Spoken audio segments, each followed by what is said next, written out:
चेहरे पर खिलता है रंग गुलाबी, तेरी ममता ने पाई है, ओ तेरी ममता ने पाई है हर एक सुख की चाबी। ओ भाभी, ओ भाभी, ओ भाभी, प्यारी भाभी।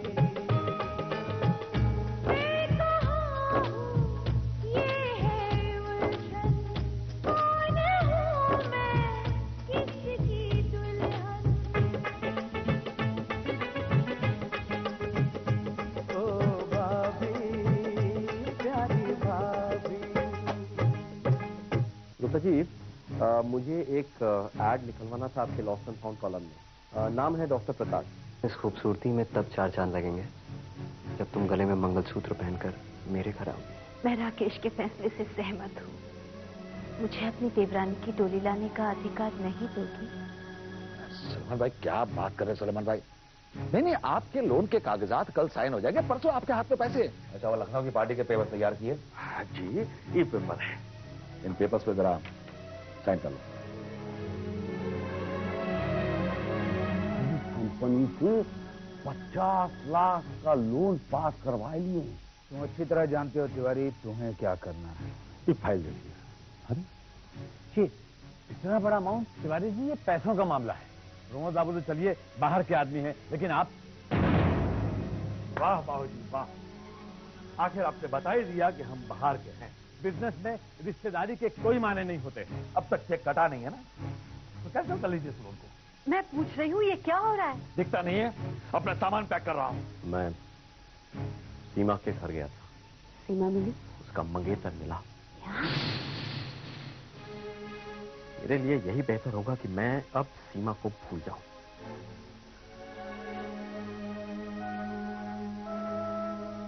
ये क्या कह रहे हैं आप? मैं बिल्कुल सही कह रहा हूं।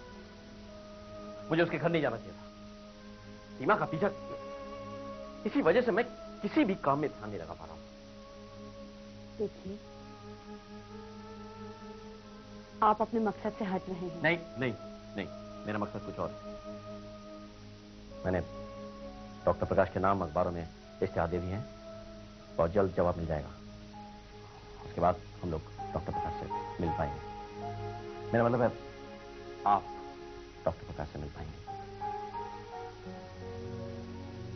पर वर कुछ नहीं, मैं इतने बड़े चक्रव्यूह में फंसा हुआ हूं। अब मेरे पास सिर्फ एक ही रास्ता है। आप प्लीज मेरी मदद कीजिए।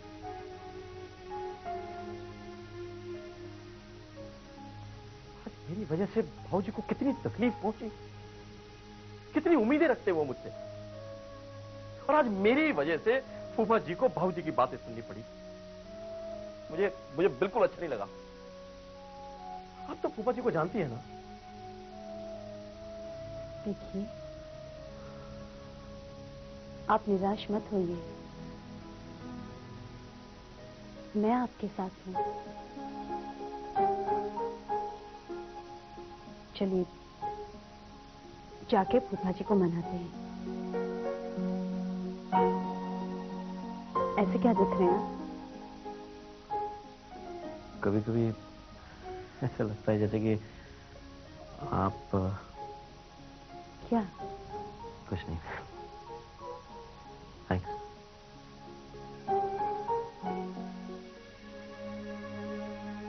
वो तिलक और पुष्पा आए हैं। हाँ, दिख रहा है, अंधा नहीं हो गया हूँ। अरे आओ तिलक आओ, देख लो, ये तुम्हारा लैंप शेड, ये तुम्हारा शोपीस वगैरह सब देख लो।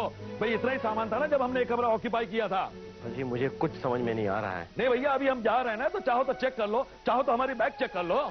नहीं, इसमें माथा पकड़ने की जरूरत नहीं है। हम बेदाग आए थे, बेदाग जा रहे हैं बस। लेकिन फूफा जी, आपको जाने के लिए कौन कह रहा है? जाने के लिए कोई कहता नहीं है, समझदार आदमी को इशारा काफी होता है। और फिर मैं तो बाहर का आदमी हूँ ना, तुम्हारे घर वालों के पीछे मेरा क्या काम है? फूफा जी आप भी पता नहीं। एक मिनट फूफा जी, बाबूजी अगर आपको पराया समझते तो यूं आपसे नाराज नहीं हो जाते। इनको और आपको अकेले में डांटते, और ऐसी छोटी छोटी बातों पर नाराज होना आपको शोभा देता है फूफा जी। फूफा जी, पुष्पा ठीक ही तो कह रही है। फूफा जी, आप मुझे अपनी छोटी बहन मानते हैं ना? हाँ, तो एक छोटी बहन आपसे कहती है कि नाराजगी दूर कर दीजिए। देखिए फूफा जी, ये घर आपके हैं, यहाँ के सब लोग आपके हैं।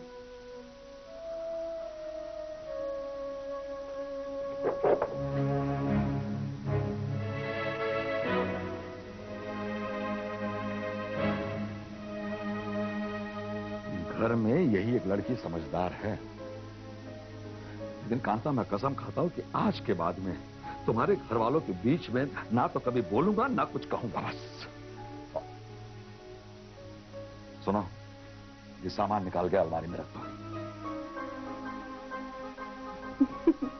बस तू ही एक समझदार है, और ये ना तेरे ही काबू आ सकते थे। सुलेमान भाई का लोन पास नहीं हुआ, उसके पैसे वापस नहीं लौटाए तो गदर मचा देगा वो।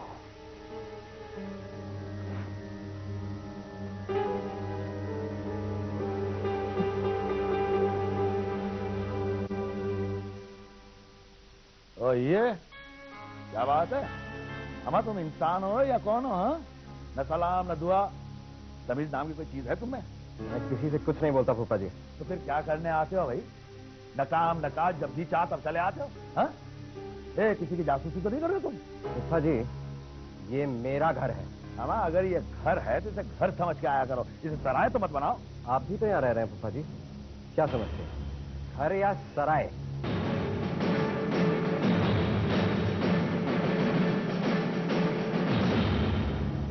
राकेश, ये क्या बदतमीजी है?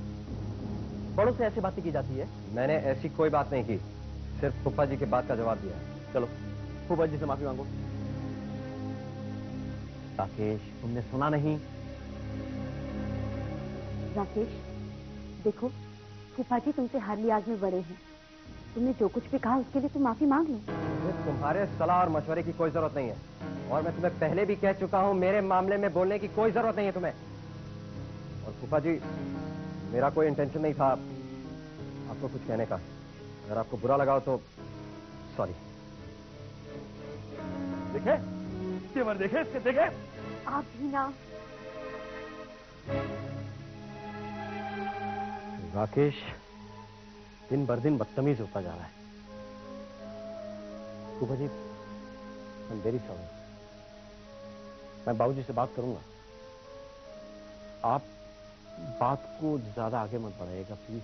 लो, आदमी को डूबने का तब डर होता है जब पानी यहाँ गले तक हो। जब पानी नाक से ऊपर निकल जाए, फिर पानी चाहे सर से सटा रहे या कितना भी ऊपर निकल जाए, क्या फर्क पड़ता है? आदमी तो डूब गया ना। फूफा जी, मेरे ख्याल से हमें राकेश की शादी कर देनी चाहिए। धन्य हो देवी, धन्य हो। वो आप पे लानत भेज रहा और आप है कि। फूफा जी, हमें उसका तिरस्कार नहीं करना चाहिए। वो इस घर का सदस्य है, उस नाते उसके बारे में सोचना हमारा फर्ज है। ठीक है, आपके घर वाले जो मर्जी आए करो। अरे बाबा, अभी 2 मिनट पहले आपने कहा था ना कि आप किसी और के मामले में दखलंदाजी नहीं करेंगे, किसी और को कुछ नहीं कहेंगे। कसम खाई थी ना आपने, तो क्यों शुरू हो गए? लो बाबा, आज के बाद में ना हम कुछ सुनेंगे, ना बोलेंगे और ना देखेंगे, बस। भाभी, प्यारी भाभी।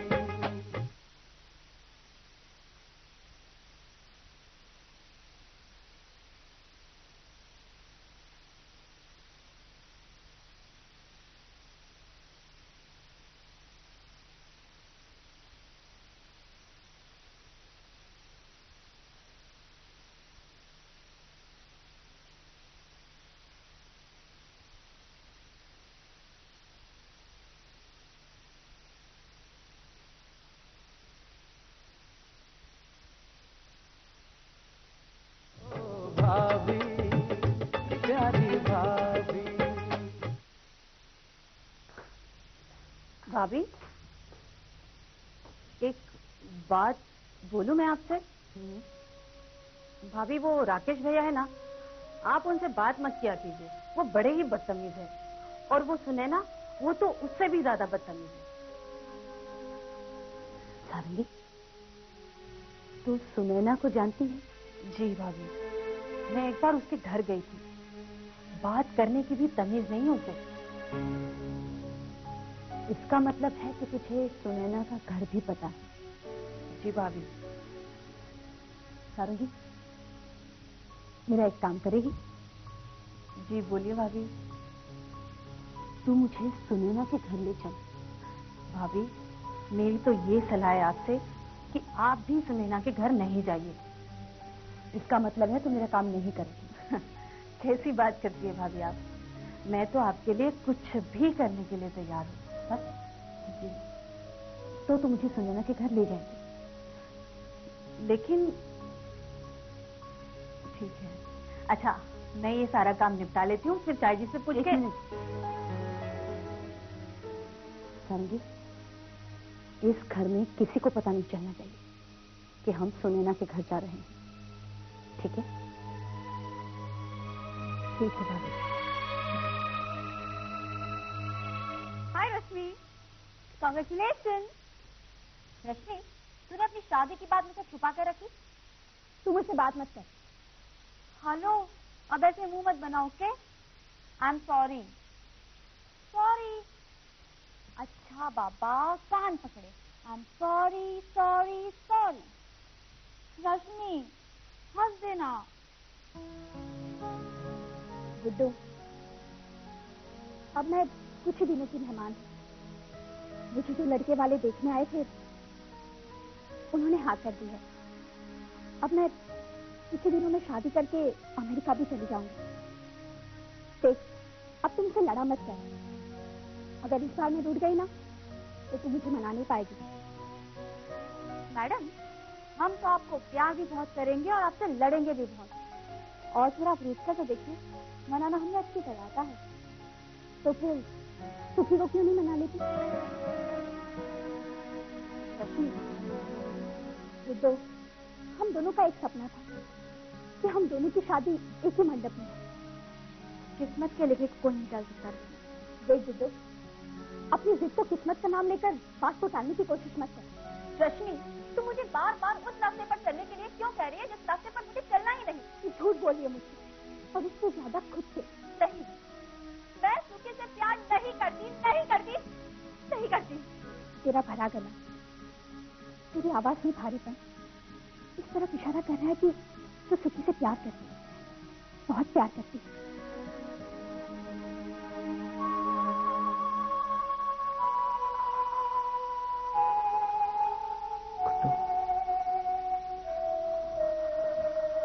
हाय सुखी। हाय हाय राकेश, कैसा है यार? बैठ। मैं तो ठीक हूँ। तू क्या छुपा रहा था? मैं नहीं, कुछ नहीं यार, बस कुछ पुरानी सी फोटोग्राफ देख रहा था। कहीं ये उसी लड़की की तस्वीर तो नहीं जिसके बारे में तू अक्सर जिक्र किया करता था? कौन? वो नहीं नहीं यार, ऐसी कोई बात नहीं है। देख सुखी, तू मेरा यार है। मैं सब कुछ बर्दाश्त कर सकता हूँ, पर धोखा नहीं। अगर किसी से प्यार करना ना तो उसे धोखा मत देना। ये कैसी बातें कर रहा है दोस्त? मैं किसी से प्यार व्यार नहीं करता, और तुझे तो पता है कि अब मेरी शादी मालिनी से होने वाली है। बस अब यही मेरी कहानी है। तू भी तो जानता है यार सुखी, मैं सुनैना से बहुत प्यार करता हूँ। जीवन भर उसका साथ निभाने का वादा किया है मैंने, और एक बार मैंने मन में ठान लिया ना तो धोखा नहीं दूंगा उसे, चाहे इसके लिए मुझे सारी दुनिया से बगावत क्यों ना करनी पड़े। राकेश, हामी अफसर मैं हूं, लेकिन इरादों में तू मुझे कहीं ज्यादा मजबूत है। And I really appreciate that. हाँ, तू बैठ, मैं तेरे लिए कुछ ठंडा लेके आता हूँ।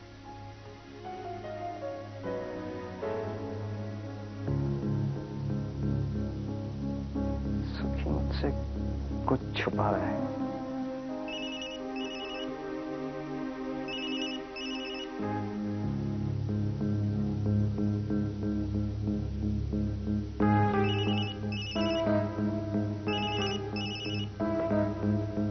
बोलो। बार बार फोन क्यों काट रहे हो?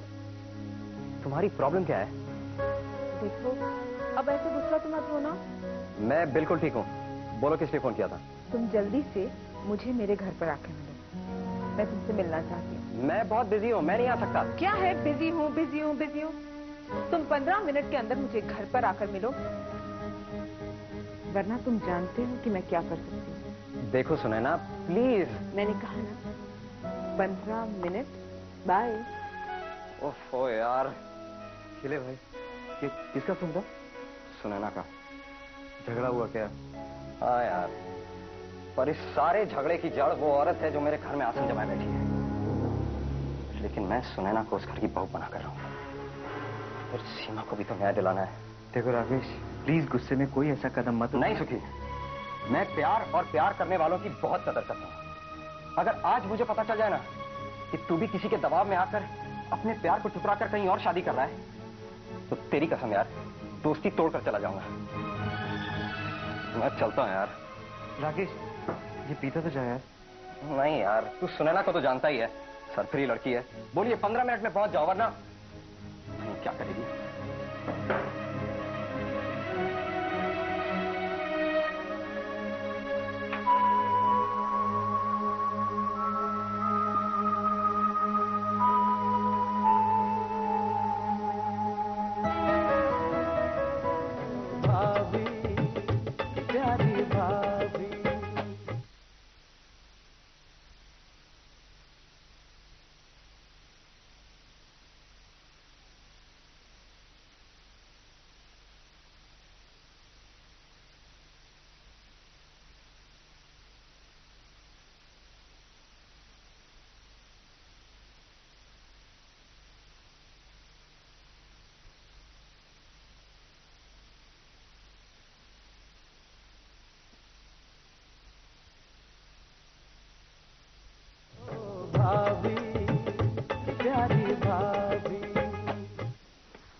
ये क्या तरीका है?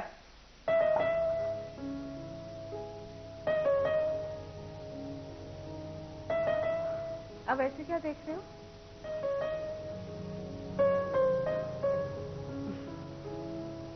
लग रही हूँ ना तुम्हारी सो कॉल्ड भाभी से ज्यादा खूबसूरत? वो तुम्हारी नाखून के बराबर भी नहीं है। अब देखना, जब दुनिया वाले तुम्हें देखेंगे ना, यही कहेंगे, चोपड़ा खानदान की बहू ऐसी होनी चाहिए।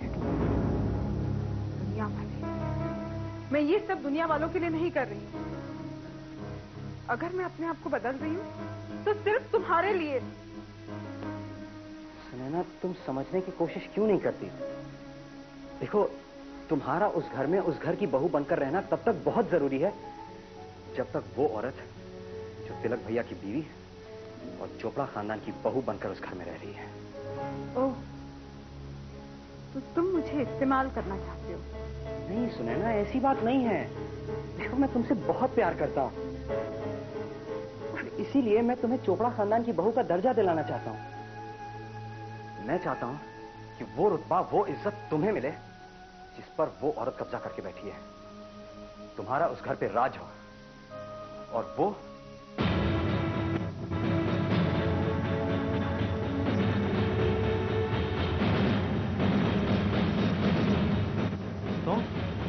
तुम्हारी यहां आने की हिम्मत कैसे हुई? निकल जाओ यहां से। आप? जी, मैं राकेश की भाभी। ओह, आइए, अंदर आइए ना। नहीं सुनैना, वो अंदर नहीं आएगी। राकेश, ये तुम्हारी भाभी है और तुम? मैं इसे भाभी नहीं मानता। इसे कहो यहां से चली जाए। देखो राकेश, ये मेरी मेहमान है और मैं अपने घर आए मेहमान का निरादर कभी बर्दाश्त नहीं करूंगी। तो ठीक है, मैं ही चला जाता हूँ। नहीं राकेश, तुम्हें यहाँ से जाने की कोई जरूरत नहीं है। मैं ही चली जाऊंगी। मैं सिर्फ सुनैना से मिलने आई थी। बहुत प्यारी होती। मैं जानती हूँ कि राकेश मुझसे बहुत नफरत करता है। वो मुझे अपनी भाभी बिल्कुल नहीं समझता।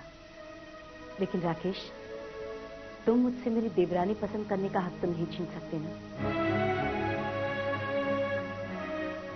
सुने ना, वैसे तो ये काम घर के बड़े बुजुर्गों का है, पर क्या करूं, मुझसे रहा नहीं गया। मेरे दिल ने चाहा कि सबसे पहले मैं तुम्हें देखूं। तो कैसी लगी आपको आपकी होने वाली देवरानी? बहुत ही सुंदर। देखना, तुम्हारे उस घर में आते ही चोपड़ा खानदान की शान में 4 चांद लग जाएंगे। तुम्हारे सर्टिफिकेट की जरूरत नहीं है। राकेश, कोई बात नहीं सुने ना, मुझे राकेश की बात का बिल्कुल बुरा नहीं लगा। क्योंकि उसके गुस्से से ही पता चलता है कि वो तुमसे कितना प्यार करता है। मैं तुम्हें यकीन दिलाती हूँ सुनैना, तुम्हें उस घर से बहुत प्यार मिलेगा, क्योंकि वो घर सिर्फ घर नहीं है, प्यार का मंदिर है। लगता है आपने वहां बहुत प्यार पाया है। हाँ, लेकिन तुम्हारे वहां आ जाने के बाद उस प्यार पर हक तुम्हारा होगा। अच्छा, तो मैं चलती हूँ। सुनिए, आप यहाँ मेरे और राकेश के रिश्ते की बात करने आई थी। अच्छा लगा, आते रहिएगा। इन मुलाकातों का अब वक्त नहीं है, बस तुम दोनों की शादी जल्दी हो जानी चाहिए। मैं समझी नहीं। तुम्हें समझने की कोई जरूरत नहीं है, वक्त आने पर सब कुछ समझ जाओगी।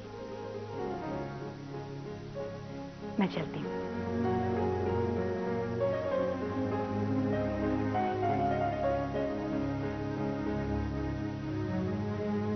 बहुत अच्छी है तुम्हारी भाभी। जादू करनी है, सारे घर पर जादू कर रखा है। मैं तो सोचती थी जो हालात चल रहे हैं उनके रहते हमारी शादी बहुत सीधे साधे तरीके से हो जाएगी, लेकिन रिश्ते, नाते, रस्म, रिवाज शायद इन्हें मैं कभी समझ ही नहीं पाऊंगी, जिनमें रहकर आज तुम्हारी भाभी कितनी खुश नजर आ रही है। और यही सारी खुशियां तो मैं तुम्हें देना चाहता हूँ। राकेश, हाँ सुनैना, उस औरत से छीन कर।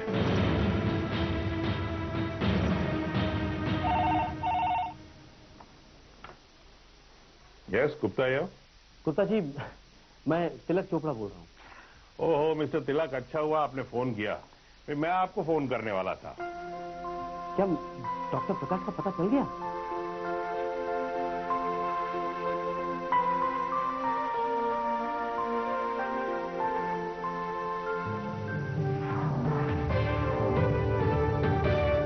जो भी सवेरे उठ कर देखे तेरा हंसा मुखड़ा, मुझसे तो फिर दूर ही रहता दुनिया का हर टुकड़ा। सबका भला करने को तेरे दिल में रहे बेताबी। ओ भाभी